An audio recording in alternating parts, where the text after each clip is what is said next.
So, happy Sunday. How's everybody?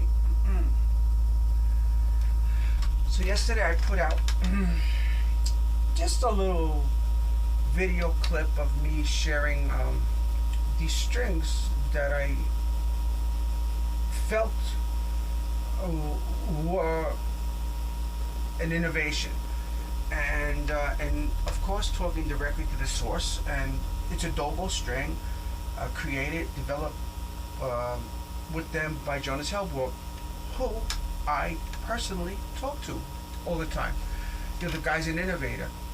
So he had created a string with DR, and it only went up to a limit.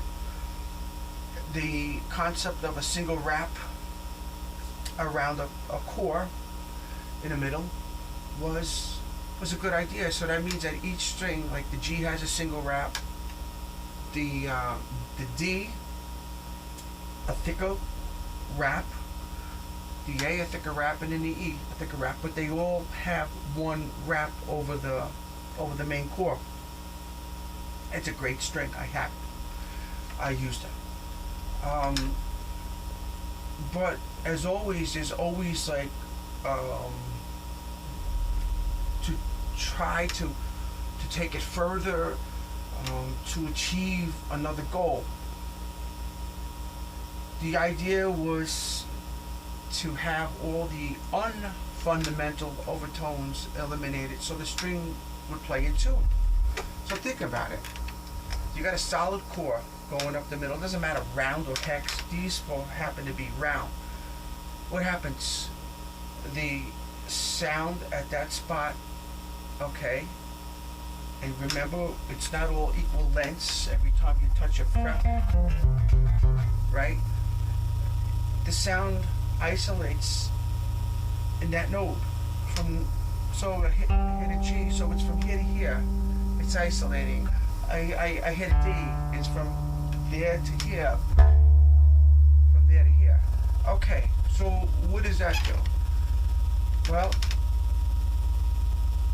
what that does is compresses in this relation to harmonics to an actual note played. So I might be wording this in such a way, but this is the only way I can word it for better understanding. So it's solid, right? It's non-porous. So what happens if you take that same single wrap, you put it around a core that's open? Let's take a blind as opposed to a, say, a shade. Okay, yeah, the light's gonna come through, but it's not gonna pass through where pass through with air space. So a blind, when the sun comes through, if you look into it, you can actually see the little dust flying from the rays going through. So let's picture it that way.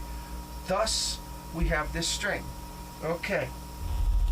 So, as per my conversation with Jonas this morning, it's in agreement. What happens is that the core is semi-transparent, meaning that it's porous. All right. So, being that it's porous, it doesn't coagulate all the tone into one spot.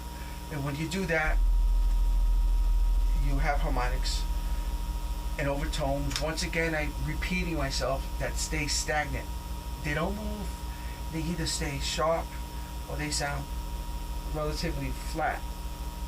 And maybe you may not be able to hear it, but it's there. Well, why is that important?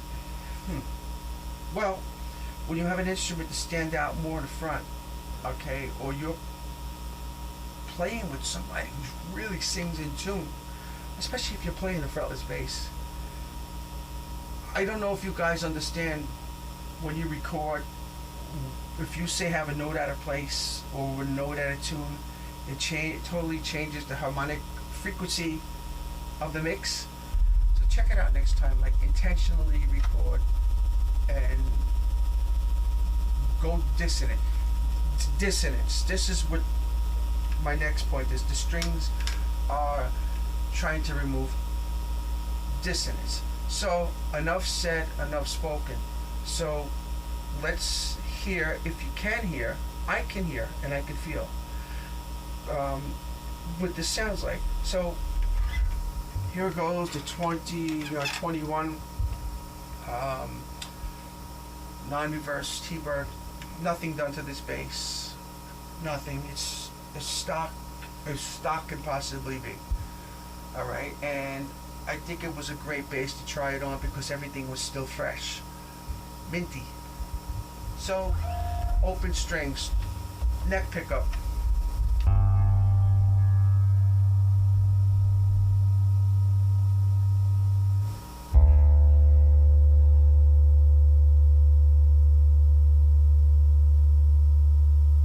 So that's sustain.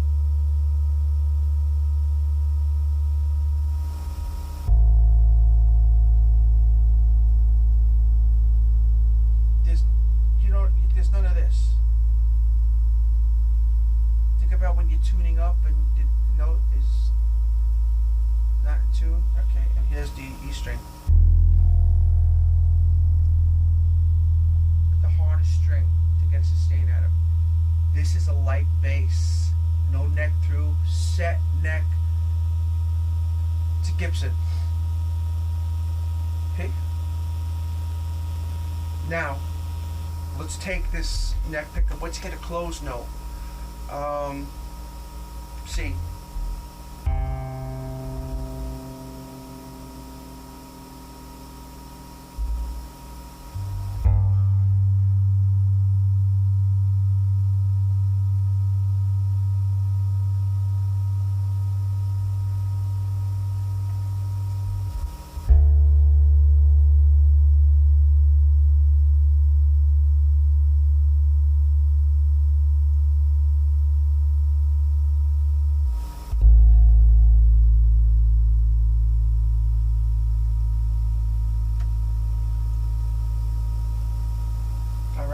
As the note gets shorter, the sustain length on any instrument will dissipate, and it's still ringing. Okay, let's go to the middle of the neck. Neck pickup.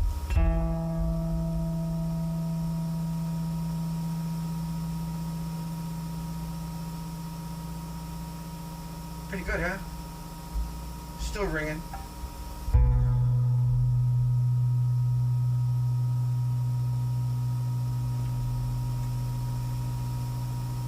Still going.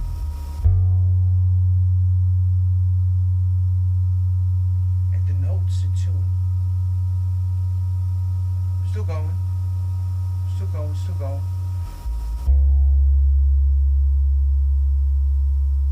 There's no mud over there. That's usually a muddy sound. One more time. Let's go up to the octave.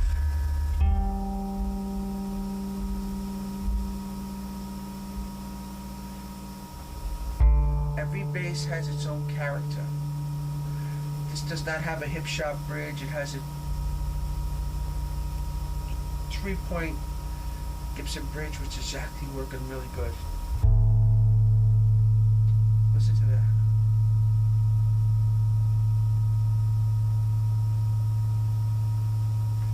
It's clear. Hard note. Sustain.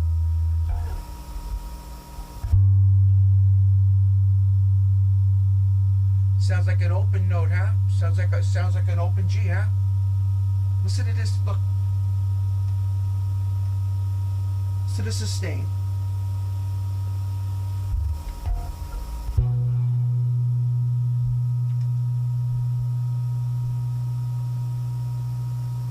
That is the most hardest places to grab notes. That's why when we solo around and we mess around, we're not up here. Okay? We're not up here. So, let alone. So let's put 2 pickups on it. Put 2 pickups on against it. I'm gonna play chords.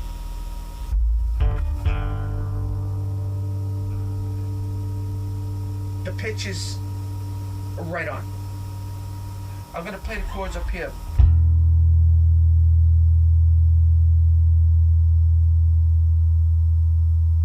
These are the both pickups on. Remember, this is a Thunderbird. Set neck mahogany into a two-piece mahogany body. Play it up here.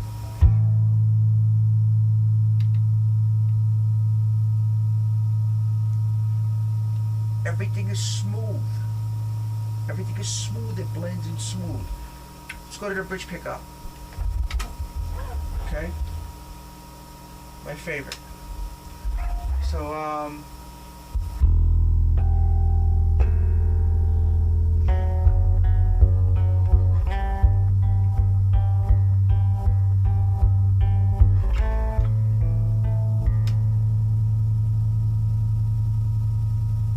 strings. I'm going to be honest with you, so just let me check the tuning on these strings.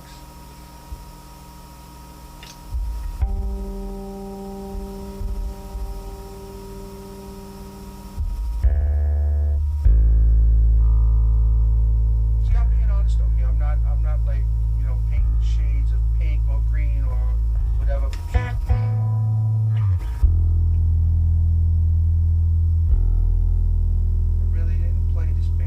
Yesterday after I set it up with the strings.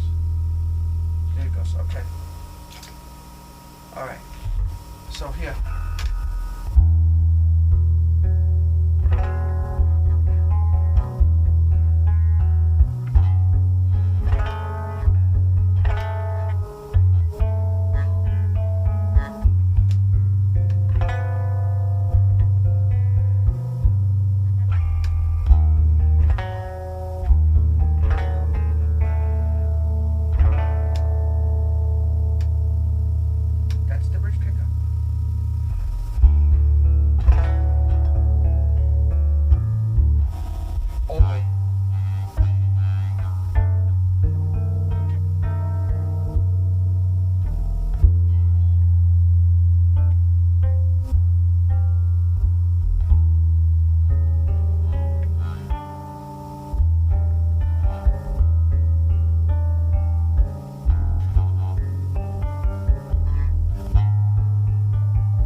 Right now.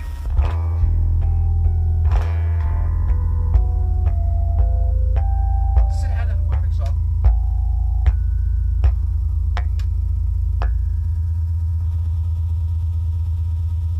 So the balance.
Oh, I had a request not to use effects when I did the strings, and if I could A-B them. No, I can't A-B them because I'm not going to take the strings on and off the bass. I didn't even think to do that, but it was a good idea.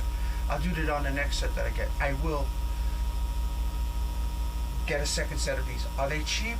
Hell no. But you want to know something? Sound. Okay. This is basically a brand new bass. This is the 4th time I've actually played this bass. 5th time?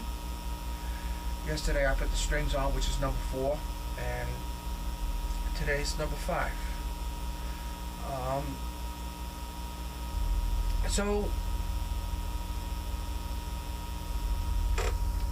does a string make a difference? Does the construction of a string make a difference? It sure does. You know, I'm not over here playing to high-end recording equipment and this and that and the other where I can really filter out stuff. No, you're getting raw. You're getting right out of my speaker cabinets into microphones actually. So, you know, and you're getting the sound, and plus you're picking up the bass itself from the mic here.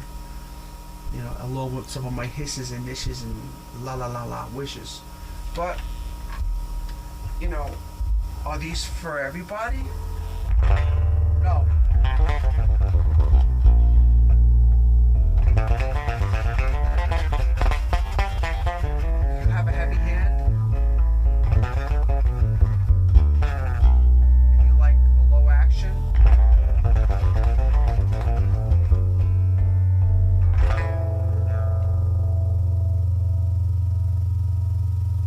For me, because I have a heavy hand and like low action, but I also emphasize technique, they work. But if you just play heavy and you're playing down here with a low action, it may not be the string for you.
So, that's my take on these strings, and they're not for everybody.